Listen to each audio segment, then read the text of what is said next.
ठीक है जी, स्टार्ट करते हैं।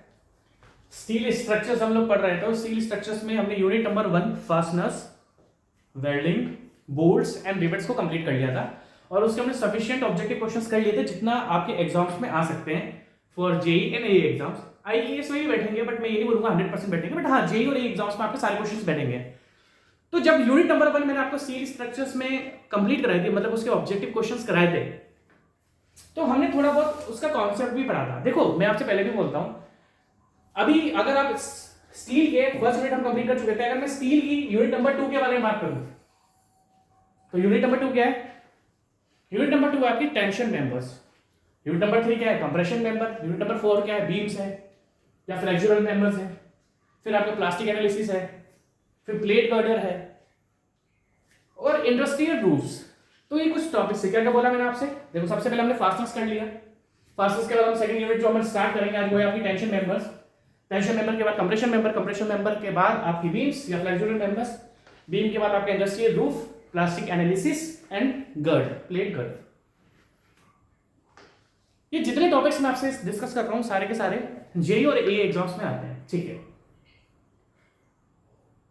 अब आपके मन में एक डाउट है कि सर स्टील, अब जब आप ये यूनिट नंबर 2 स्टार्ट करा रहे हो, ये टेंशन मेंबर जब आप यूनिट स्टार्ट करा रहे हो, तो क्या हम सर रिवाइज करें?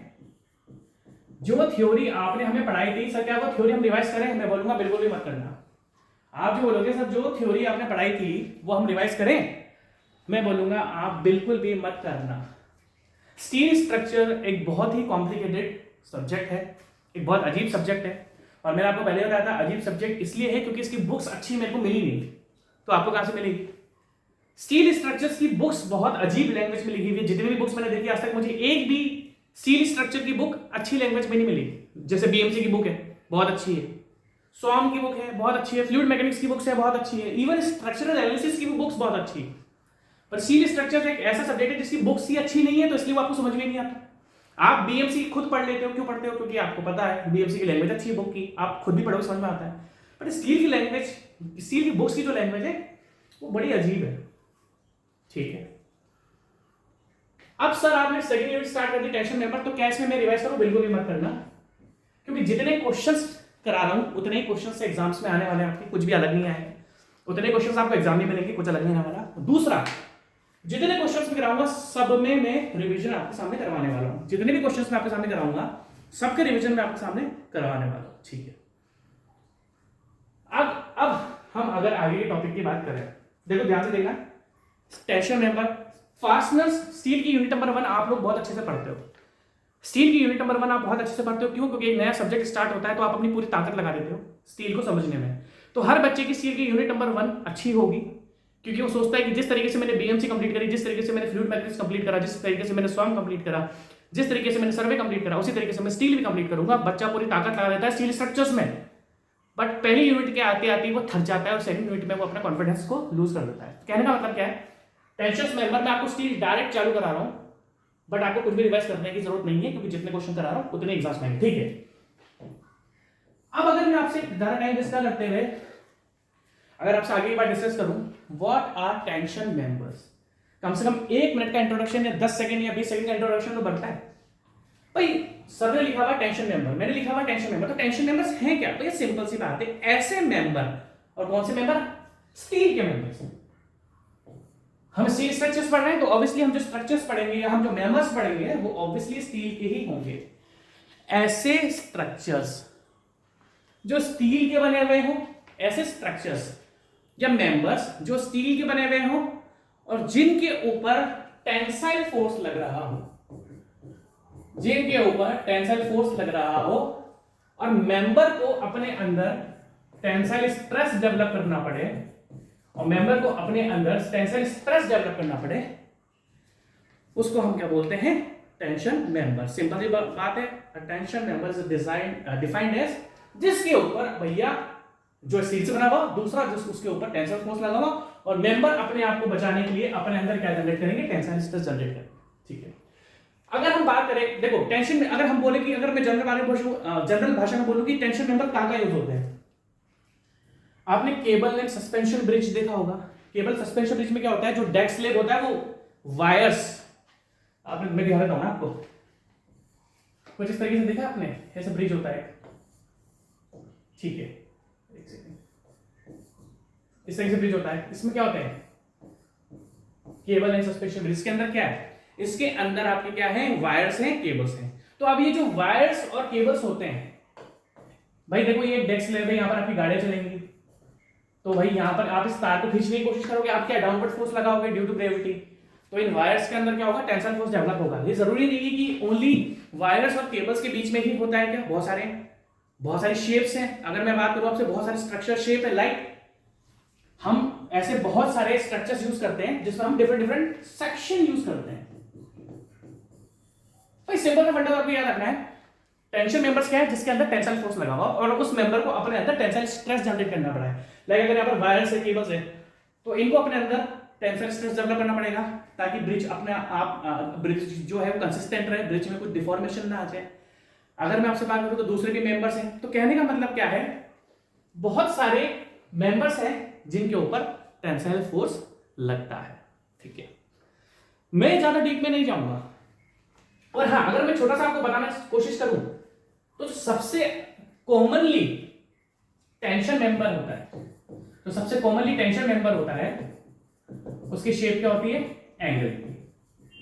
एंगल सेक्शन सबसे ज्यादा कॉमन सेक्शन, एंगल सेक्शन इस तरीके से, एंगल सेक्शन सबसे ज्यादा कॉमन सेक्शन है जो टेंशन मेंबर की तरह या टेंशन मेंबर्स के लिए एंगल सेक्शन आपका यूज होता है। जरूरी नहीं कि सर हमेशा क्या एंगल सेक्शन ही होगा, नहीं, चैनल भी हो सकता है, टी सेक्शन भी हो सकता है, आई सेक्शन हो सकता है, जरूरी नहीं है हमेशा एंगल सेक्शन ही हो, चैनल भी हो सकता है, C section, T section, I section, सारे सेक्शन टेंसाइल मेंबर्स की तरह या टेंशन मेंबर्स की तरह यूज हो सकते हैं।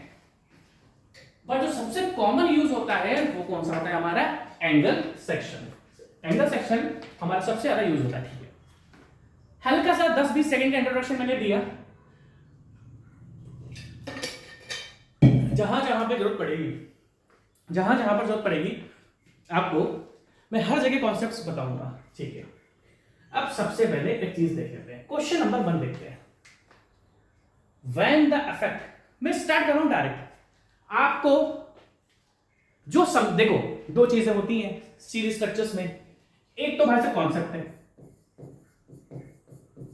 जो मैं आपको 100% बताऊंगा हर एक क्वेश्चन का, एक तो कॉन्सेप्ट है जो मैं आपको 100% बताऊंगा क्वेश्चन का, और एक भाई साहब आईएस कोड, आईएस 800, स्टील का कोड कौन सा है, आईएस 800, और आईएस 800 ने कुछ स्पेसिफिकेशन दिए हुए हैं, तो जो आईएस 800 ने स्पेसिफिकेशन दिए हुए हैं भाई साहब वो तो आपको डायरेक्ट रटना है, मैं समझाऊंगा बट वो तो आपको रटना है, और कुछ कॉन्सेप्ट्स होंगे जो मैं आपको 100% समझाऊंगा। तो आईएस कोड को हम ज्यादा नहीं समझेंगे क्योंकि आईएस कोड में जो वैल्यू देके रखी हुई है, इंडियन स्टैंडर्ड कोड में जो आपकी वैल्यू देके रखी हुई है उसको हम लोग डायरेक्ट याद करेंगे या थोड़ा समझेंगे, बट कॉन्सेप्ट को तो हमें 100% समझना पड़ेगा, ठीक है। फर्स्ट क्वेश्चन देखना ध्यान से, टाइम वेस्ट नहीं करूंगा, जितने क्वेश्चंस करा रहा हूं मैं सच बता रहा हूं इसी में से आएगा, इसके अलावा कहीं से नहीं आएगा।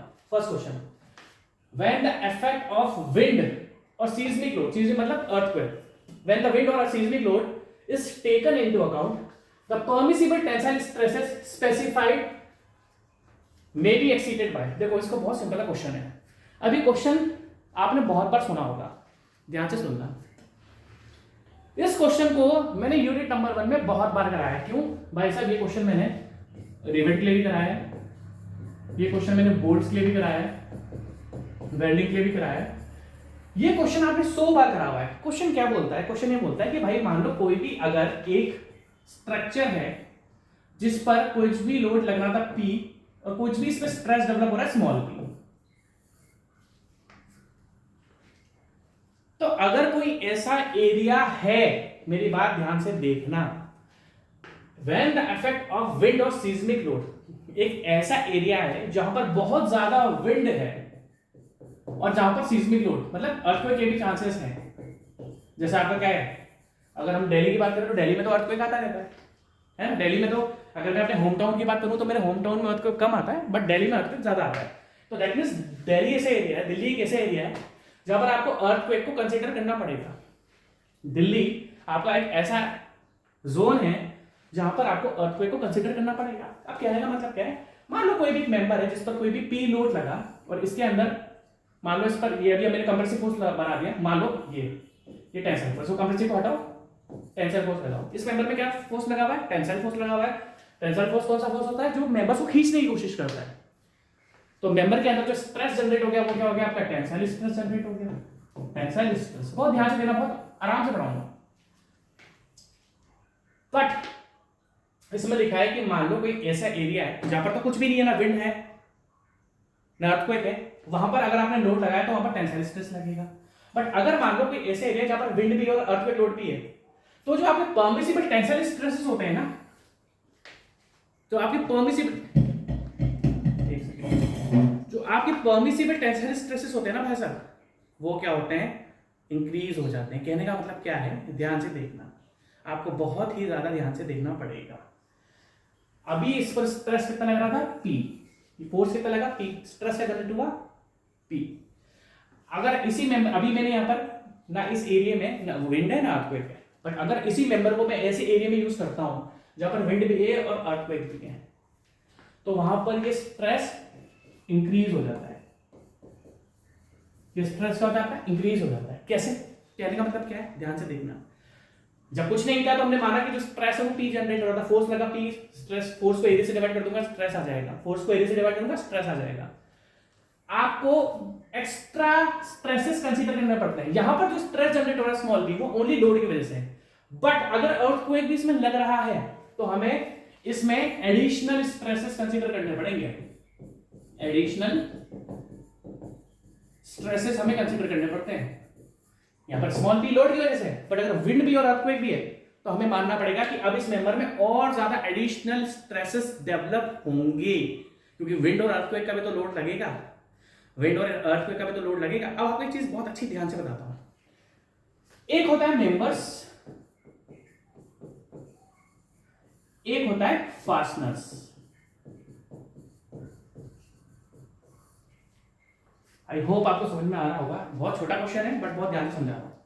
भाई मेंबर क्या है और फास्टनर्स क्या है? भाई जो लोड झेलेगा वो मेंबर्स है, और जो अलग अलग मेंबर्स को हम ज्वाइन करते हैं उसको हम फास्टनर्स ज्वाइन करते हैं। मान लो दो प्लेट है, या दो चैनल सेक्शन है, या दो एंगल सेक्शन है, या दो आई सेक्शन है, हमें किसी को भी किसी से जोड़ना है। तो जो आई सेक्शन चैनल सेक्शन है वो क्या है? मेंबर्स, जो लोड को बियर करेंगे, जो लोड को झेलेंगे। और फास्टनर्स क्या होता है? जो इन दोनों मेंबर्स को ज्वाइन करता है। अब ध्यान से देखना, ये क्वेश्चन में बहुत ही कंफ्यूजन है। कैसे? अगर हम मेंबर्स की बात करते हैं तो अर्थक्वेक की वजह से या विंड की वजह से 33% स्ट्रेसेस एक्स्ट्रा जनरेट होंगे। अगर हम बात करते हैं किसकी? अगर हम बात करते हैं मेंबर्स की, इस क्वेश्चन में बहुत बड़ा कंफ्यूजन है। अगर हम बात करते हैं मेंबर्स की, तो मेंबर्स में जो एडिशनल स्ट्रेस जनरेट होगा ड्यू टू विंड और अर्थक्वेक, जो एडिशनल स्ट्रेस हमें कंसीडर करना पड़ता है, या बोलेंगे कि हम एडिशनल स्ट्रेस कंसीडर जो करते हैं वो 33% 1/3 कंसीडर करते हैं मेंबर्स पे। बट अगर मैं आपसे बात करूं फास्टनर्स की, लाइक रिवेट्स,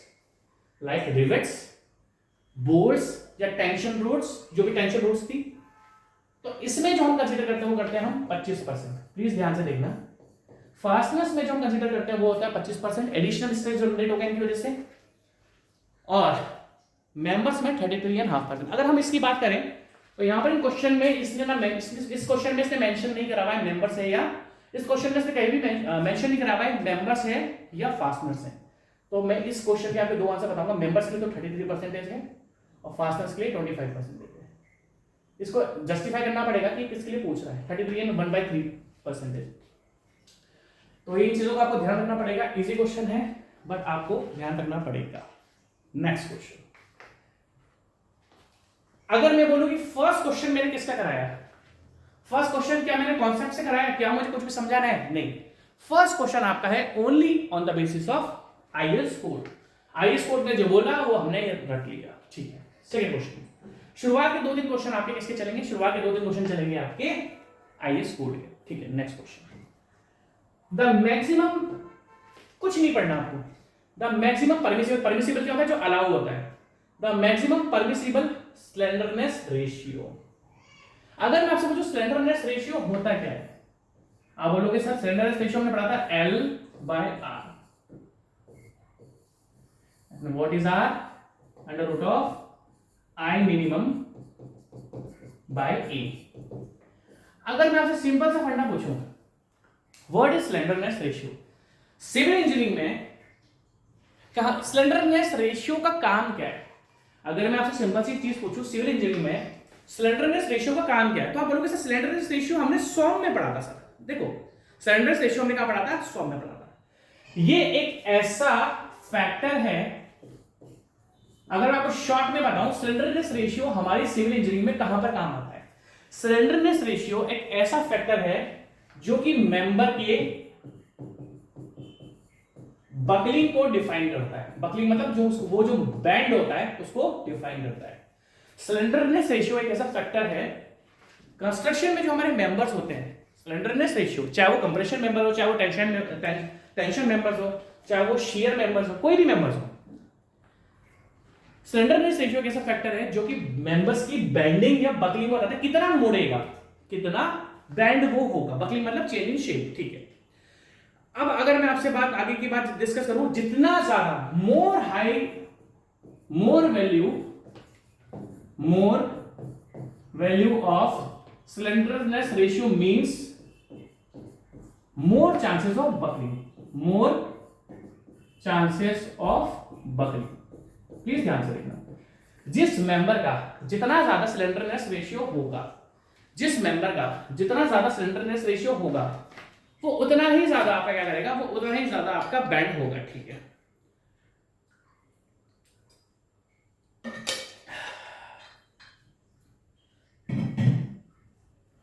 ध्यान से देखना, अभी एक टर्म है द मैक्सिमम परमिसिबल, इसने अगर इस क्वेश्चन में पूछूं मैं आपसे, इसने पूछा कि टेंशन मेंबर्स के लिए स्लेंडरनेस रेशियो कितना होता है? टेंशन मेंबर्स के लिए स्लेंडरनेस रेशियो कितना होता है? तो मैंने आपसे क्या बोला कि आपको कुछ भी स्टील में रिवाइज नहीं करना है, इसलिए मैं आपको स्लेंडरनेस रेशियो बता रहा हूं। अगर आपको रिवाइज करना होता तो मुझे स्लेंडरनेस रेशियो, मैं कह रहा हूं कि आज अगर आप सेकंड ईयर या थर्ड ईयर में भी पढ़ रहे होंगे ना, तो ये सारे क्वेश्चंस आपको समझ में आएंगे, क्योंकि एक ही छोटी से छोटी चीज मैं आपको एक्सप्लेन करता हुआ चलूंगा। तो अगर स्लेंडरनेस रेशियो की बात करें तो भैया ऐसा फैक्टर है जिसका फॉर्मूला क्या होता है, effective length upon radius of gyration, और रेडियस ऑफ जाइरेशन क्या होता है, under root of moment of inertia upon area. तो जो भी मेंबर की इफेक्टिव लेंथ है उसको आप रेडियस ऑफ जाइरेशन से डिवाइड कर दोगे तो आपको स्लेंडरनेस रेशियो मिल जाएगा। स्लेंडरनेस रेशियो आर क्या होता है, radius of gyration which is equal to under root of minimum moment of. अब आई मिनिमम क्या है भाई, देखो ये देखो, यहां पर एक हो सकता है आई एक्स एक्स, एक हो सकता है आई वाई वाई। भाई एक डायरेक्शन एक्स है तो इसमें जो मोमेंट ऑफ इनर्शिया करेंगे वो आई एक्स एक्स हो गया, वाई में जो करेंगे वो आई वाई वाई हो गया, और इन दोनों में से जो मिनिमम होगा वो यहां पर लिया जाता है, लिया जाता है, क्योंकि जितनी कम मूवमेंट ऑफ इनर्शिया की वैल्यू होगी उतना ही बेंड होने, जिस डायरेक्शन में मूवमेंट ऑफ इनर्शिया की वैल्यू देखो सिंपल सा फंडा है, जिस डायरेक्शन में मूवमेंट ऑफ इनर्शिया की वैल्यू कम होगी उसी डायरेक्शन में मेंबर आपका बकल करेगा, ठीक है। ध्यान से देखना, सारे सॉम के कॉन्सेप्ट से बताता चलूंगा, ठीक है। तो और स्लेंडरनेस रेशियो काम क्यों आता है, ऐसा फैक्टर है जो भी मेंबर्स की बकलिंग कितना मुड़ेगा, बकलिंग मतलब बैंड हो जाना, मुड़ जाना, कितना मेंबर बैंड होगा, और जितना ज्यादा किसी भी अगर जिस मेंबर का slenderness more value of slenderness, जिस मेंबर का स्लेंडरनेस रेशियो ज्यादा है वो उतना ही ज्यादा पकड़ करेगा, ठीक है। सारी कहानी खत्म। आई होप मैं आपको क्वेश्चन समझा चुका हूं, आप क्वेश्चन को ध्यान से पढ़ना।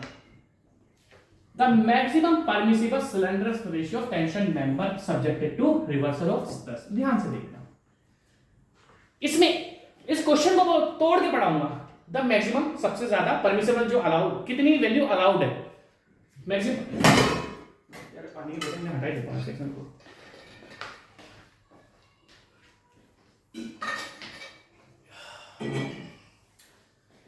क्वेश्चन को तोड़ दूंगा पूरा, क्वेश्चन को तोड़ूंगा, एक सेकंड देखना, और तो नहीं है ना मेरे पास, एक सेकंड बस, नहीं आया, ठीक है। क्वेश्चन मैक्सिमम परमिशन मतलब सबसे ज्यादा वैल्यू जो अलाउड है, पूरा क्वेश्चन तोड़ दूंगा। वो कौन सी वैल्यू है जो मैक्सिमम अलाउड है, किसमें, टेंशन मेंबर के लिए, किसके लिए, स्लेंडरनेस रेशियो के लिए, subjected to reversal of stress. अब what is reversal of stress, मान लो किसी मेंबर में टेंसाइल फोर्स लगा था और किसी कारण उसमें कोई एक मेंबर है जिसमें टेंसाइल फोर्स लगा था या टेंसाइल स्ट्रेस जनरेट हो रहा है, और किसी कारण उसमें कंप्रेसिव फोर्स लग गया, किसी मेंबर में या फिर वाइस वर्सा, किसी एक मेंबर में कंप्रेसिव फोर्स लगा था, किसी एक मेंबर में कंप्रेसिव फोर्स लगा था और उसमें किसी कारण के वश टेंसाइल फोर्स लगने लग गया, तो ये कब पॉसिबल है? In the case of earthquake, क्योंकि earthquake, in the case of earthquake, earthquake की वजह से कोई मेंबर में चाहे टेंशन हो चाहे कंप्रेसिव हो, उसमें वो सब हिलाकर रख देगा। अर्थक्वेक आपको सब हिलाकर रख देगा। तो कोई मानो मेंबर टेंसाइल फोर्स उस पर लग रहा है, तो अर्थक्वेक की वजह से उसमें कंप्रेसिव फोर्स भी लग सकता है, कि कंप्रेसिव फोर्स लग रहा है तो टेंसाइल फोर्स भी लग सकता है, क्योंकि अर्थक्वेक सब हिलाकर रख देता है। आप क्वेश्चन को पूरा ध्यान से पढ़ना, बहुत इंपॉर्टेंट क्वेश्चन है, बहुत बार रिपीट हुआ है। ये क्वेश्चंस इस पीडीएफ में भी आपको बहुत बार मिलेंगे, ये क्वेश्चंस इस पीडीएफ में भी आपको बहुत बार मिलेंगे जो मैं आपको पढ़ा रहा हूं। द मैक्सिमम, देखो ये लाइन समझ में आ गई, स्लेंडर से समझ में आ गया, टेंशन मेंबर क्या होता है समझ में आ गया, और subject to reversal of stress. भाई सब सिंपल सा फंडा है। आईएएस कोड ने इस जगह हमारी हेल्प करी हुई है। आईएएस कोड ने हमारी, या इंडियन स्टैंडर्ड 800 ने इस जगह हमारी हेल्प करी हुई है। ध्यान से देखना, तीन चीजें इसने डिफाइन करके रखा है आईएएस कोड ने टेंशन मेंबर्स की है। फर्स्ट, कोई भी टेंशन मेंबर है,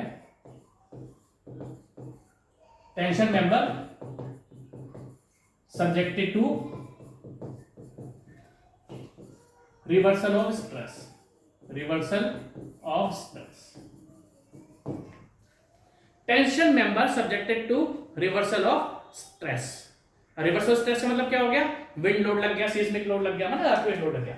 second, tension member in truss, कोई भी टेंशन मेंबर ट्रस के अंदर, अब ट्रस तो जानते हो ना, टेंशन मेंबर इन ट्रस। ये क्वेश्चन आपको तीन तरीके से पूछेगा। ये आईएएस कोड ने इन तीनों से क्वेश्चन आता है जो मैं आपको बता रहा हूं, इन तीनों से क्वेश्चन आएगा। Third, any tension member, any tension member, ये आपको लिखना है, ये बहुत इंपॉर्टेंट है। और जितने क्वेश्चंस मैं करा रहा हूं वो सभी इंपॉर्टेंट है, तो मैं किसी को भी आपको ये नहीं बोलूंगा कि ये इंपॉर्टेंट है। देखो सभी, मैं कुछ बोल दूंगा आपसे, थोड़े बहुत क्वेश्चंस मैं आपको बता दूंगा, थोड़े बहुत क्वेश्चंस मैं आपको बता दूंगा यार ये इंपॉर्टेंट है या ये इंपॉर्टेंट नहीं है, बट इसमें सभी इंपॉर्टेंट है, एक एक क्वेश्चन इंपॉर्टेंट है। आईएएस कोड ने इन तीन को जनरली डिफाइन करा, इन तीन से क्वेश्चंस आते हैं। क्या क्या? फर्स्ट वाला क्या है कि एक ऐसा टेंशन मेंबर है जिसमें रिवर्सल ऑफ स्ट्रेस लगेगा। सेकंड पॉइंट क्या है? ऐसा टेंशन मेंबर है जो ट्रस के अंदर, क्योंकि ट्रस के अंदर जनरली टेंशन मेंबर्स होते हैं, कंप्रेशन मेंबर भी होते हैं, और हम एंगल सेक्शन उसमें यूज करते हैं। इसने ट्रस के बारे में बता दिया।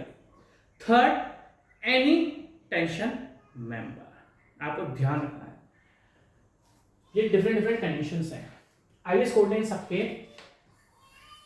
स्लेंडरनेस रेशियो देके रखे हुए हैं।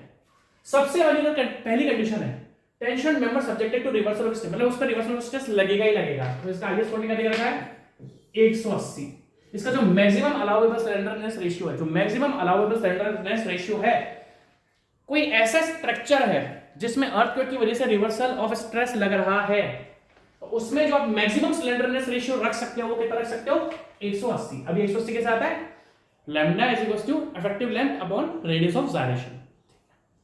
कोई ऐसा मेंबर है जिसके अंदर स्ट्रेस लग रहा है और वो भी रिवर्सल ऑफ स्ट्रेस, मतलब अर्थक्वेक की वजह से लग ही रहा है, जैसे साफ-साफ मेंशन करता है रिवर्सल ऑफ स्ट्रेस, तो इसके अंदर जो मैक्सिमम अलाउड है वो क्या आपका? 180। सेकंड, कोई ऐसा टेंशन मेंबर है जो ट्रस के अंदर है और उसमें आपका लाइव लोड लग रहा है। भाई ट्रस के अंदर तो क्या लग सकता है? लाइव लोड लग सकता है, लाइव लोड लगेगा, डेड लोड लगेगा। कोई ऐसा अगर ट्रस्ट का मेंबर है, कोई ऐसा टेंशन मेंबर है जो ट्रस्ट में लगा हुआ है जिसमें लाइव लोड और डेड लोड लगा हुआ है, तो इसके अंदर जो आईएएस कोड ने आपको मैक्सिमम स्लेंडरनेस रेशियो की वैल्यू देकर रखी हुई वो है आपकी 350।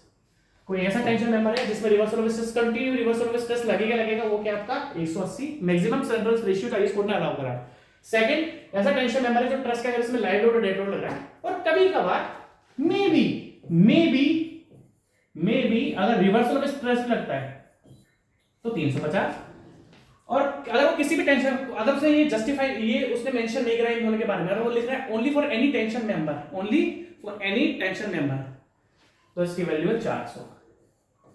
ये बहुत इंपॉर्टेंट मैंने आपके सामने बनाया, इससे बहुत बार क्वेश्चंस आते हैं। आप सबसे पहले लिख लो क्योंकि बहुत ही ज्यादा इंपॉर्टेंट है, first tension member subjected to reversal of stress, उसका सिलेंडर रेशियो कितना 180।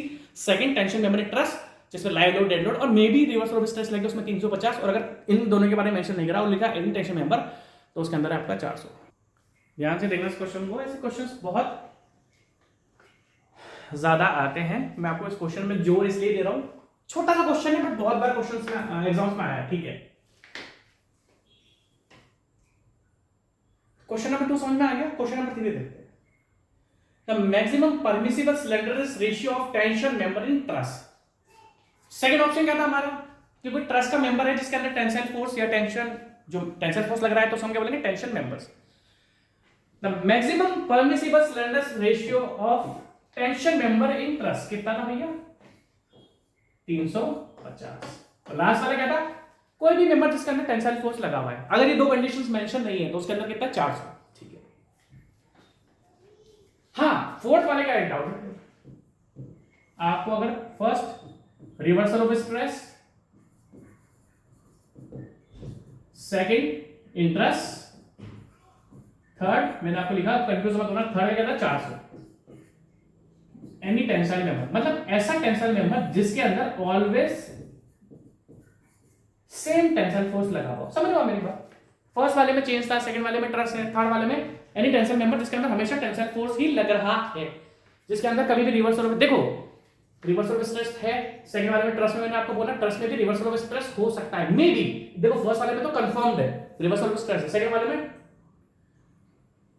में आपका मे भी हो सकता है रिवर्सल, थर्ड वाले में ओनली टेंसाइल फोर्स है, कोई रिवर्सल नहीं है। तो आपको अगर कंफ्यूजन होगा सर 400 पे लेंगे, ऐसा मेंबर जिसके अंदर टेंसाइल फोर्स लग रहा है और उसके अंदर रिवर्सल ऑफ स्ट्रेस नहीं लगेगा, ओनली टेंसाइल फोर्स लगेगा, तो उसके लिए क्या अलाउड है 400। आई होप आप समझ में आ गया होगा। तो सेकंड क्वेश्चन क्या समझ में आ गया, ठीक है। हाँ ये बहुत अच्छा क्वेश्चन है। The net sectional area of a tension member is equal to its gross sectional area, ठीक है। बहुत इजी क्वेश्चन है ये, तो आपने बोर्ड्स में रिवर्स में भाई देखो एक मान लो कोई भी टेंशन मेंबर है, अब इसको मान लो मैंने होल्स, देखो उसमें रिवेट लिखा है, रिवेट इस प्लेट के साथ, देखो ये प्लेट है, इस प्लेट के साथ मुझे एक एंगल सेक्शन ज्वाइन करना है, एंगल सेक्शन इस प्लेट के साथ मुझे एक एंगल सेक्शन ज्वाइन करना है। इसको हटाओ हटाओ, इसको इस तरीके से, एक प्लेट है, इस प्लेट के साथ जो आपका टेंशन मेंबर है वो आपने एक एंगल ज्वाइन कर दिया, ये एंगल एक टेंशन मेंबर है आपका, आपने इसको ज्वाइन कर दिया, टेंशन मेंबर आपने इसको ज्वाइन कर दिया। आप ज्वाइन कैसे कर सकते हैं, बोल्ट से कर सकते हैं, रिवेट से कर सकते हैं, वेल्डिंग से भी ज्वाइन कर सकते हैं।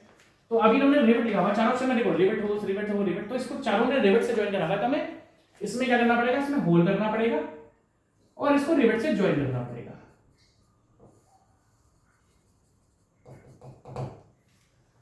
तो कहीं ना कहीं हमने टेंशन मेंबर में होल्स करे, और कौन से होल्स करे, रिवेट होल्स करे, हमने होल्स करे और कौन से होल्स करे भैया, रिवेट होल्स करे।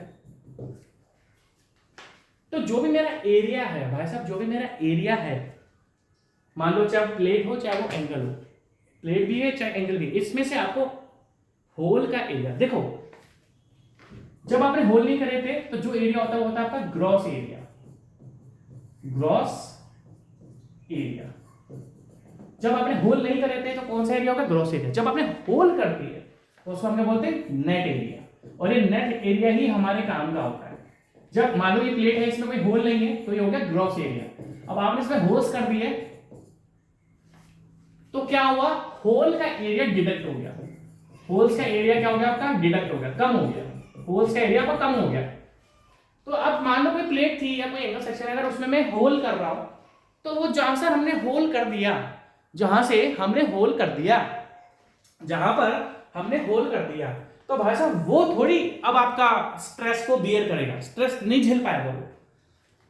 तो दैट मींस जब आप होल कर देते हो तो हम क्या करते हैं, अगर हम इस नेट एरिया की बात करें तो क्या होता है, जो भी ग्रॉस एरिया है, जो भी आपका ग्रॉस एरिया है minus area of rivet holes, minus area of rivet holes, क्योंकि जो एरिया में डिलीट कर दिया, रिमूव कर दिया, वो थोड़ी स्ट्रेस को बियर करेगा। तो जो टोटल एरिया था उसमें आपने होल्स का एरिया माइनस कर दिया, जो भी टोटल एरिया था उसमें से आपने होल्स का एरिया माइनस कर दिया, और जो जो टोटल समझ रहे हो, तो ग्रॉस हमारा जो नेट एरिया होता है इसी में आपका स्ट्रेस डेवलप होगा। और ये नेट एरिया कैसे निकलता है, जो भी ग्रॉस एरिया था उसमें से area of rivet holes, area of bolt holes, इनको आप माइनस कर दो। तो ध्यान से देखना, net section area of a tension member is equals to its gross section area minus the area of rivet holes, minus the area of rivet holes. और easy question है। ठीक, नेक्स्ट, बहुत ही अच्छा क्वेश्चन है, बहुत ही अच्छा क्वेश्चन है, बहुत ही अच्छा क्वेश्चन है। इसी क्वेश्चन में आपके बहुत सारे कॉन्सेप्ट्स को मैं खोलकर रख दूंगा, बहुत सारे कॉन्सेप्ट्स को मैं खोलकर रख दूंगा। ठीक है, इन अ टेंशन मेंबर, एक पार्ट तो ये हो गया, विद जिगजैग रिवेटिंग, हम नहीं जानते क्या होता है, हम नहीं जानते क्या होता है। The net width of plate, width of plate हम जानते हैं। इस क्वेश्चन को 3 पार्ट में आपने तोड़ दिया। इन अ टेंशन मेंबर हमको पता है टेंशन मेंबर क्या होता है। इन अ जिगजैग रिवेटिंग, रिवेटिंग रिवेट्स पता है आपको, याद देखो यूनिट नंबर 1 करा दी मैंने आपको, यूनिट नंबर 1 में आपको करा चुका हूं, तो आपको रिवेट्स भी पता है, आपको बोर्ड्स भी पता है, आपको वेल्डिंग भी पता है या नहीं पता? हाँ सर पता है, आपको आपने पढ़ाया था, हमें पता है सर। तो अगर हम इस बारे में बात करें, the in a tension member with zigzag riveting the net width of the plate. ठीक है, अब ये जिगजैग रिवेटिंग क्या होता है? पहली बात है, जब मेंबर देके रखा है वो कौन सा देके रखा हुआ है? प्लेट। हमने बोला था कि जो हमारे सेक्शन होते हैं वो अलग अलग सेक्शन हो सकते हैं, जो हमारे सेक्शंस हैं वो अलग अलग सेक्शन हो सकते हैं, ऐसा तो नहीं है। एक सेकंड वेट करो, कॉल आ रहा है मेरे पास, एक सेकंड, सॉरी वो डिस्टर्ब, एक कैमरा हिल गया, एक सेकंड वेट करो। हाँ जी सॉरी। तो हम टेंशन मेंबर आगे पढ़ रहे थे। एक तो टेंशन मेंबर एक जिगजैग रिवेटिंग है। देखो रिवेटिंग का मतलब क्या है कि अभी भी इसमें रिवेट्स हैं और क्या है, प्लेट है। अब देखो प्लेट्स, ध्यान से देखना, ये प्लेट है, प्लेट में रिवेट्स यूज करे गए हैं, प्लेट में क्या यूज करा हुआ है? रिवेट्स। ठीक है, तो पैटर्न होता है, जैसे रिवेट्स आपके सीक्वेंस में ऐसे ऐसे ऐसे ऐसे। अब क्या हो सकता है भाई, सब ध्यान से देखना, ऐसे ऐसे ऐसे, समझो मेरी बात। अगर आप ऊपर वाले में देखोगे तो आपका बिल्कुल एक पैटर्न बना, स्ट्रेट स्ट्रेट। इसको जो हम बोलते हैं, इसको हम क्या बोलते हैं? Chain riveting, chain riveting. और सेकंड वाला क्या है, जिसमें कोई पैटर्न नहीं है, कुछ इस तरीके से है, इस तरीके से, इस तरीके से आ रहा है, इसको हम बोलते हैं जिगजैग रिवेटिंग। ये तो आपको अच्छी तरीके से पता है यार, हमने यूनिट नंबर 1 फर्स्ट कर लिया। तो पैटर्न ऑफ रिवेट्स है, एक सीक्वेंस पे एक लाइन में है, तो इनको आपने क्या बोल दिया? आपने क्या बोलते हैं इनको? Chain riveting. और अगर सीक्वेंस में नहीं है, एक लाइन में नहीं है, तो आपने क्या बोल रहे हैं इसको? Zigzag riveting. प्लीज ध्यान से देखना, आपको बहुत ध्यान से देखना पड़ेगा। अब इसने पूछा है the net width of plate. सबसे पहले अगर मैं आपसे बाद में बात करूं, भाई देखो इस प्लेट में जब होल्स नहीं थे तो उसको क्या बोला? जब होल्स नहीं हो, मैं आपसे पूछूं जब इस प्लेट में होल्स नहीं थे रिवेटिंग के लिए, हम क्योंकि अब बोलोगे सर होल्स करने पड़ेंगे ना, नहीं। मान लो मैं वेल्डिंग यूज कर रहा हूं तो वेल्डिंग के लिए हमको होल्स नहीं करने पड़ते, वेल्डिंग के लिए हमें होल्स नहीं करने पड़ते, बट हम रिवेटिंग कर रहे हैं तो हमें रिवेटिंग के लिए या बोल्टिंग के लिए होल्स करने पड़ते हैं। तो जब होल्स नहीं करे थे इस प्लेट में, तो जो प्लेट का एरिया था वो क्या था? Gross area, gross area. मतलब आपने अभी इसमें होल्स नहीं करे रिवेट के लिए, बोल्ट के लिए, बट आपने क्या करा, बाद में इसमें रिवेट यूज कर लिया, तो ऑब्वियसली इसका जो नेट एरिया होगा वो चेंज हो जाएगा। मतलब हमें क्या करना पड़ेगा? ध्यान से देखना, आपको बहुत ही ज्यादा ध्यान से देखना पड़ेगा। क्या होता है? ग्रॉस एरिया में से हमें एरिया ऑफ होल्स माइनस करना पड़ेगा, एरिया ऑफ होल्स हमें माइनस करना पड़ेगा। प्लीज इस चीज को बहुत ध्यान से देखना। बट अब अगर मान लो इस रिवेट में ध्यान से देखना, ये सेक्शन क्या है? 1 1, ये सेक्शन क्या है? 2 2। ध्यान से देखना, अभी इसमें एक सेक्शन और है 3 3 3 3। प्लीज ध्यान से देखना है, तभी मजा आएगा। ये टॉपिक मैं आपको एक ही चीज समझाते हुए चल रहा हूं, इसलिए टाइम भी लगेगा। आप बोलोगे सर शुरुआत में आपने 5-6 क्वेश्चन भी नहीं कराए, थोड़े टाइम 5-6 क्वेश्चन कराऊंगा, फिर बहुत सारे कराऊंगा। आप अगर मैं आप देखो ये लोड लगा हुआ है P और ये लोड लगा हुआ है P। अगर मैं आपसे बोलूं कि देखो इस तरीके से एक सेक्शन 1 1 है, एक सेक्शन 3 3 है और एक सेक्शन 2 2। अगर मैं आपसे पूछूं कि मान लो आपने इसमें लोड बहुत ज्यादा लगा दिया, आपने इसमें लोड बहुत ज्यादा लगा दिया, तो कौन सा सेक्शन हमारा फेलियर, कौन सा सेक्शन में हमारा फेलियर हो सकता है? तो आप बोलोगे सर लोड यहां पर लगा हुआ है, सेक्शन 2 लोड यहां पर लगा हुआ है, सेक्शन 1 सर ये दोनों सेक्शन जो है लाइक सेक्शन 1 और सेक्शन 2 भाई मुझे प्लीज ध्यान से देखना, आपको ये चीज बहुत ध्यान से देखनी पड़ेगी। लोड के पास कौन सा सेक्शन है? या तो सेक्शन 1 है या सेक्शन 2 है। क्या सेक्शन 3 लोड के पास है? बोलो कि नहीं। तो अगर हम इन तीनों सेक्शन की बात करें 1, 2 और 3, तो इसमें सेक्शन 1 या सेक्शन 2 लोड के पास है, तो सेक्शन 1 या सेक्शन 2 आपका फेलियर हो सकता है। ठीक है, तो अभी जो मैं नेट एरिया की बात कर रहा हूं, ऑफ कर रहा हूं, ऑफ सेक्शन, ध्यान से देखना प्लीज। अगर मैं सेक्शन 1 के बारे में बात करूं कि सेक्शन 1 में नेट एरिया कितना होगा, आपको ध्यान रखना मैं सेक्शन के अकॉर्डिंग बात कर रहा हूं। हर सेक्शन 1 का एरिया अलग होगा, सेक्शन 3 समझ रहे हो, सेक्शन की बात कर रहा हूं। अभी मान लो मैं नेट एरिया सेक्शन 1 के बारे में बात कर रहा हूं, तो अगर हम देखो जो प्लेट की विड्थ है B = width of plate and T = thickness of plate, thickness of plate. भाई प्लेट की जो विड्थ है, प्लेट की जो विड्थ है वो आपकी B है, और जो प्लेट की थिकनेस है वो आपकी T देकर रखी हुई है। ठीक है, अब अगर मैं सेक्शन 1 की बात कर रहा हूं, देखो ये टॉपिक बहुत इंपॉर्टेंट है। अगर मैं सेक्शन 1 की बात कर रहा हूं तो एक ग्रॉस, अगर मैं ग्रॉस एरिया की बात करूं जिसमें से आपने होल माइनस नहीं करे तो क्या आएगा? सिंपल सी बात है, विड्थ मल्टीप्लाई बाय अगर मैं थिकनेस कर दूंगा तो मुझे सेक्शन 1 की, इस सेक्शन 1 देखो प्लीज ध्यान से देखना। अभी होता क्या है कि जहां पर होल्स होते हैं, अगर हम टेंशन मेंबर्स की बात करें तो टेंशन मेंबर्स तो 3-4 तरीके से फेल हो सकता है। टेंशन मेंबर की अगर हम लोग बात करें तो टेंशन मेंबर तो 3-4 तरीके से फेल हो सकता है, बट अभी हम क्या मान रहे हैं, हमें हर एक सेक्शन को देख के लेके चल रहे हैं। तो अगर सेक्शन 1 की बात, क्योंकि अभी हमें नेट एरिया फाइंड करना है, पर आप बोलोगे सर नेट एरिया क्यों फाइंड करूं? क्योंकि इसने आपसे नेट विड्थ या नेट एरिया पूछा है।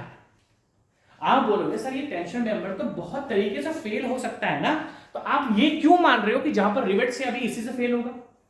हो सकता है कि सर मेंबर खिंच जाए, मान लो सर मेंबर इलोंगेट हो जाए और फेलियर ना हो। तो भाई बहुत सारे फेलियर्स हैं टेंशन मेंबर्स के, जो मैं आपको अगले क्वेश्चन में कराऊंगा। बहुत सारे फेलियर्स हैं टेंशन मेंबर के जो हम लोग आगे वाले टॉपिक्स में करेंगे। बट मुझे आपको एक चीज समझानी है, यहां पर इसने नेट विड्थ पूछा है, नेट विड्थ नेट एरिया से निकलेगी, इसलिए मैं आपको नेट एरिया। अब बोलोगे सर आप नेट एरिया सेक्शन बी को फाइंड कर रहे हो, क्योंकि सेक्शन बी तो होल्स हैं। अगर मैं सेक्शन 1 की बात करूं, सेक्शन 3 की बात करूं, सेक्शन तो यहीं पर तो होल्स है। अगर मैं बोलूं यहां पर तो ग्रॉस एरिया है, यहां पर भी ग्रॉस एरिया है। बट अगर हम सेक्शन 1 की बात करें, सेक्शन अगर इस जगह की बात करें सेक्शन 4 एंड सेक्शन 5, तो अगर हम सेक्शन 4 और अगर हम सेक्शन 5 की बातें करते हैं, अगर मैं आपसे सेक्शन 4 और सेक्शन 5 की बात करूंगा तो यहां तो कोई होल्स है नहीं, और इस सेक्शन में जो एरिया आएगा वो ग्रॉस एरिया आएगा।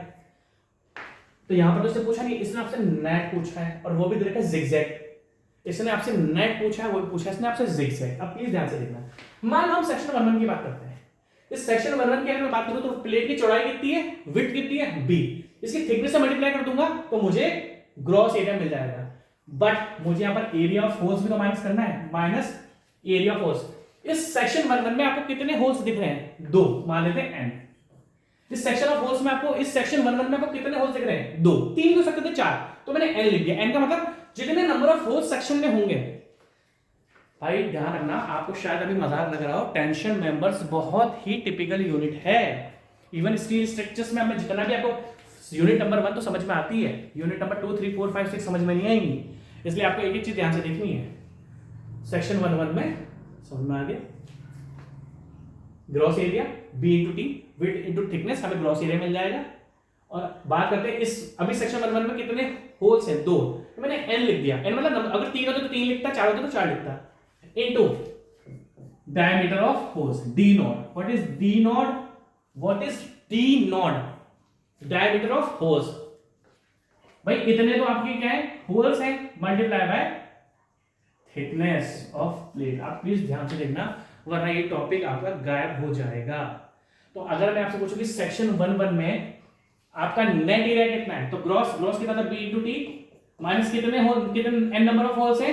उनकी डायमीटर कितनी है, मल्टीप्लाई बाय टी। तो ये आपका सेक्शन 1-1 में नेट एरिया बन चुका है। आप इसको लिख लो एक बार, जो कबाड़ आपको दिख तो नहीं रहा होगा, तो पानी भी लगा मिलता। ये टॉपिक बहुत इंपॉर्टेंट है। और बात क्या है, मेरी बात सुनो, इस टॉपिक में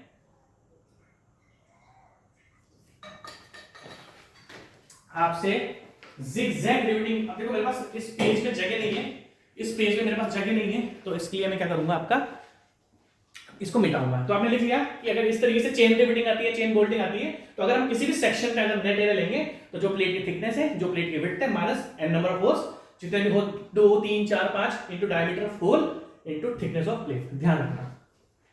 अब देखो इस क्वेश्चन में आपसे जिगजैग रिवेटिंग पूछी गई है। इस क्वेश्चन में आपसे जिगजैग, मैं डाल देता हूं इस तरीके से, लो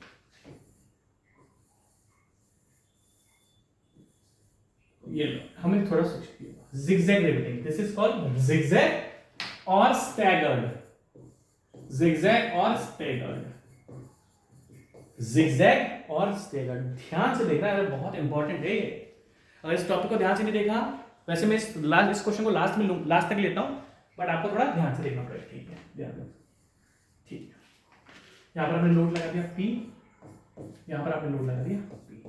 ठीक है, चेन समझाना जरूरी था, तभी आपको जिगजैग समझ में आएगा। ठीक है, यहां पर अगर मैं देखूं, बहुत सारे सेक्शन बन रहे हैं। अगर इस जगह अगर हम देखेंगे तो बहुत सारे सेक्शन बन रहे हैं। बताओ आपको कौन कौन से बन रहे हैं, देखना ध्यान से। एक तो सेक्शन 1 देखो, इसको ए, इसको हम रिवेट को ही नाम दे देते हैं ताकि आपको कंफ्यूजन नहीं हो। ए बी सी, ध्यान से देखिए। अगर मैं आपसे बात कर रहा हूं, देखो यहां पर ये रिवेट्स दोनों एक लाइन में थे, इसको मैंने ले लिया सेक्शन 1। ध्यान से देखना, ध्यान से देखना, आपको बहुत इंपॉर्टेंट है। दूसरा सेक्शन ध्यान से देखना। तो सेक्शन 1 की अगर मैं आपसे बात करूं, तो हमारे रिवेट्स कौन कौन से हैं, रिवेट्स ए है और बी है। ध्यान से देखना यार, तभी समझ में आएगा। अब क्या हो सकता है, आपको लाइन जो आपको अब कुछ भी याद रखना कि जितनी मैक्सिमम लाइन आप ज्वाइन कर सकते हो वो सेक्शन है। आप देखा ध्यान से, सेकंड सेक्शन 2 यहां से यहां गया, यहां से यू गया, यहां से यू गया और यहां से यू आ गया। अब ध्यान से देखना, अगर मैं देख रहा हूं सेक्शन 2 ए से लेके सी, सी से लेके बी, ध्यान से देखना। तो अगर सेक्शन 2 के बारे में बात कर रहा हूं मैं आपसे, तो ए से लेके सी, सी से लेके बी। समझ में आ रहा है या नहीं आ रहा? अगर समझ में नहीं आ रहा तो बड़ी दिक्कत है। ठीक है, अब और अगर मैं देखो, कहने का मतलब क्या है, प्लीज ध्यान से देखना। इसी पैटर्न में आपका फेलियर हो सकता है। कहने का मतलब क्या, आप बोलोगे सर आप सेक्शन क्यों बना रहे हो सकता है प्लेट आपकी इस सेक्शन 1 से फेल हो जाए, हो सकता है कि प्लेट आपकी सेक्शन इस तरीके से ब्रेक हो जाए, या फिर हो सकता है कि देखो सेक्शन 3 यहां से लेके यहां पर गया और यूं आ गया। ये सारे फेलियर्स है, इसलिए सारे सेक्शन पॉसिबल सेक्शंस पढ़ते हैं। अब आप खुद समझ रहे हो, हम सारे पॉसिबल सेक्शंस पढ़ते हैं, क्या क्या पॉसिबल सेक्शंस हैं।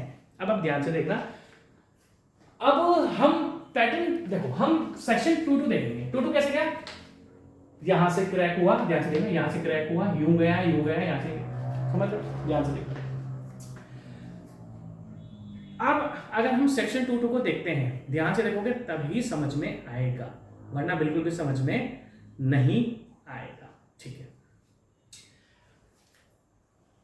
ये जो लाइन गई है ना, एक देखो, ये एक लाइन टेढ़ी गई, एक लाइन टेढ़ी गई। यहां पर कितनी लाइन आपको टेढ़ी दिख रही है, मतलब कितनी लाइन आपको इंक्लाइन दिख रही है? तो आप बोलोगे सर 2 दिख रही है। तो एग्जैक्ट नंबर ऑफ स्टैगर्ड, जितनी भी इंक्लाइन लाइन है, स्टैगर्ड लाइंस। अगर मैं आपको सेक्शन 2 के बारे में बात करूं, जो कि ए से लेकर सी से लेकर बी से गया, समझ रहे हो? तो यहां पर अगर हम बोलूं कितनी लाइन आपके पास इंक्लाइंड है, कितनी लाइन आपके पास इंक्लाइंड है, तो आप बोलोगे सर 2 लाइनें, line number 1 and line number 2। Sir 2 लाइनें मेरे पास जो इंक्लाइंड है। नहीं समझ में आ रहा तो कल समझ में आएगा, कल समझ में आएगा तो परसों। 100% बोलता हूं कि जब इस यूनिट को आपको हो सकता है यार समझ में, सर आपको सब कंफ्यूजन हो रहा है, कोई बात नहीं, आज हल्का सा ध्यान रखो, नेक्स्ट लेक्चर में थोड़ा और इंप्रूव होगा, उसके नेक्स्ट लेक्चर में थोड़ा और इंप्रूव हो गया। तो अगर हम सेक्शन 2 के बारे में बात करें तो इसमें भैया 2 स्टैगर्ड लाइंस है। ठीक है, अब n नंबर ऑफ बोल्ट्स, आपको बहुत ध्यान रखना, नंबर ऑफ बोल्ट्स। अगर हम सेक्शन 22 के बारे में बात करते हैं, नंबर, मान लो कि सेक्शन 22 से मतलब ए से लेके सी से लेके बी से लेके फेलियर हो गया, number of bolts along section और फेलियर। अगर अभी आपको समझाने के लिए मैंने ए सी बी मतलब सेक्शन ए सी बी लिया मैंने, तो आपको कितने bolts A C B number कितने होल्स हैं, सॉरी यार ये गलती कर दी, यहां पर एन आपका नंबर ऑफ बोल्ट्स नहीं है, नंबर ऑफ होल्स है, ध्यान रखना है, बहुत ही कंफ्यूजन है, कोई बात नहीं। उसके बाद अगर हम बात करते हैं, अभी इसको नंबर ऑफ बोल्ट्स होल्स को बोल रहा मैं आपको बताऊंगा, आप कंफ्यूज हो, क्योंकि पिछले वाले में हमने होल्स लिए थे, यहां पर बोल्ट्स हैं, अभी आप ध्यान रखो, बोला हाँ कितने, 3, बस इतना ध्यान रखना। पिछले वाले में एक में होल आता है और एक में बोल्ट आता है, तो उसमें आप कंफ्यूज मत हो ना, ठीक है, नंबर ऑफ बोल्ट्स ले लो आप, ठीक है, कितने, 3 है, ध्यान से देखना, ठीक है। अब अगर मैं आपसे आगे की बात डिस्कस करूं, भाई एन क्या हमारा नंबर ऑफ होल्स है, आप कंफ्यूज मत हो ना, ठीक है। अब आप ध्यान से देखो, आपने ये देखना है कि फोर्स कौन सी डायरेक्शन पे है, आपको बहुत ज्यादा ध्यान से देखना पड़ेगा। 2 चीजें होती हैं, एक होता है स्टैगर्ड पिच, एक होता है गेज, एक होता है स्टैगर्ड पिच, एक होता है गेज, अगर आपने ये ध्यान नहीं दी, ठीक है। एक होगा स्टैगर्ड पिच, स्टैगर्ड पिच, और एक होगा गेज। अगर आपने इन दोनों पे ध्यान नहीं दिया तो आप बहुत बड़े कंफ्यूज, मतलब बहुत ज्यादा कंफ्यूजन रहेगा। अगर हम स्टैगर्ड पिच के बारे में बात करें, आपको स्टैगर्ड के लिए ध्यान रखना पड़ेगा, स्टैगर्ड पिच के लिए आपको ध्यान रखना पड़ेगा इन the direction of force, in the direction of force. अगर हम देखो बताओ, 2 चीजें, और एक है गेज, एक है gauge perpendicular to force, perpendicular to force, एक है पिच। अब देखना pitch in the direction of force, देखो ये डायरेक्शन क्या है, फोर्स की डायरेक्शन क्या है, एक्स, फोर्स की डायरेक्शन क्या है, एक्स। तो ये देखो आप यहां से लेके यहां तक की जो डिस्टेंस है, यहां से लेके यहां तक, देखो यहां से लेके यहां तक की जो डिस्टेंस, सेंटर से सेंटर, इसको बोलते हैं पिच। पिच क्या बोला मैंने, फोर्स के इन द डायरेक्शन ऑफ फोर्स। 2 चीजें होंगी, एक तो कि स्टैगर्ड पिच और एक होता है गेज। और अगर हम गेज के बारे में बात करें, यार आपको बहुत ध्यान देना पड़ेगा, वरना आप बहुत ही ज्यादा कंफ्यूज हो जाओगे, आपको थोड़ी चीजें ध्यान देनी पड़ेगी। और गेज क्या होता है, perpendicular to force, perpendicular to force. अभी यहां से यहां तक लेंगे, यहां से यहां तक, मैं कह रहा हूं अभी आपको कुछ हल्का हल्का थोड़ा ध्यान रखो, आपको सब समझ में आएगा। इस अगर टॉपिक में मैं बोलूं तो मैंने एक ऐसा सेक्शन लिया था कि फेलियर यहां से लेके यहां से लेके यहां से लेके यहां तक गया, जिसमें 3 नंबर ऑफ होल्स आ गए। नंबर ऑफ होल्स कितना है, 3। अब आंसर क्या था, नंबर ऑफ स्टैगर्ड लाइंस, कितने नंबर स्टैगर्ड लाइन आएंगी, 1 2। पिच क्या है, पिच क्या है, स्टैगर्ड पिच क्या है, जो फोर्स की डायरेक्शन में है, और गेज क्या है, जो फोर्स के परपेंडिकुलर है। सब भूल जाओ अब आप ध्यान से देखना, आपको सब कुछ ध्यान रखना पड़ेगा, वरना आप कंफ्यूज हो जाओगे। अब हमें सेक्शन 22 में नेट एरिया चाहिए, तो नेट एरिया में सबसे पहले क्या होता है भाई, विड्थ मल्टीप्लाई बाय थिकनेस, ये हमारा ग्रॉस एरिया आ गया। ये क्या हो गया हमारा gross area, width of plate multiply by thickness of plate. उसके बाद कितने एन डी नॉट, कितने नंबर्स ऑफ होल्स है, what is d nought, diameter of hole, diameter of rivet hole, what is d nought, diameter of rivet hole. उसके बाद ध्यान से देखना, मैंने आपको कुछ स्टैगर्ड पिच बताया था, स्टैगर्ड पिच क्या था, कितनी ज्यादा आपकी इंक्लाइन, देखो plus n z number of staggered pitch, n z number staggered pitch multiply by pitch का, स्टैगर्ड पिच का, देखो ये ऑप्शन चारों के चारों आपको बहुत सेम लगेंगे, डिवाइडेड बाय 4g। अभी आपको कुछ नहीं, थोड़ा बहुत बता रहा हूं, बस ध्यान से देखो। अब आप बोलोगे इसका सेक्शन तो उसमें 1 1 भी था, तो सर आपने 1 1 क्यों नहीं लिया, भाई साहब मैंने 1 1 इसलिए नहीं लिया क्योंकि 1 1 आपका चेन पैटर्न में था, चेन बोल्टिंग में था, 1 1 आपका चेन बोल्टिंग में था, और ये वाला पैटर्न आपका जिगजैग है, और जिगजैग इसने पूछा है। अब देखो ये नेट एरिया है, अगर हम बात करें ये नेट एरिया है, इनके साथ थिकनेस को मल्टीप्लाई करना, इसको सॉरी मल्टीप्लाई बाय टी और मल्टीप्लाई बाय टी, ये थिकनेस भूल गया मैं, ठीक है, ये एरिया है, इसने आपसे पूछा क्या है, विड्थ। देखो क्या है, BT multiply n into t भूल गया था मैं, into t plus n z t square by t. B क्या है, width of plate, t thickness of plate, n number of holes diameter of holes along the section into thickness of plate plus n z number of staggered lines, staggered pitch जो force के parallel, force के along the direction of force है, और G along the perpendicular to the force है, T thickness of plate. अब इससे आपसे पूछा है कि इससे आपसे पूछा है नेट एरिया, नहीं पूछा है नेट विड्थ। अगर इस एरिया को मैं थिकनेस से डिवाइड कर दूंगा, अगर मान लो मैं इससे टी कॉमन, टी इस एरिया को अगर मैं थिकनेस से, अगर इस एरिया को मैं थिकनेस से डिवाइड कर दूंगा तो मुझे क्या मिल जाएगा, विड्थ। और कौन सी विड्थ, नेट विड्थ।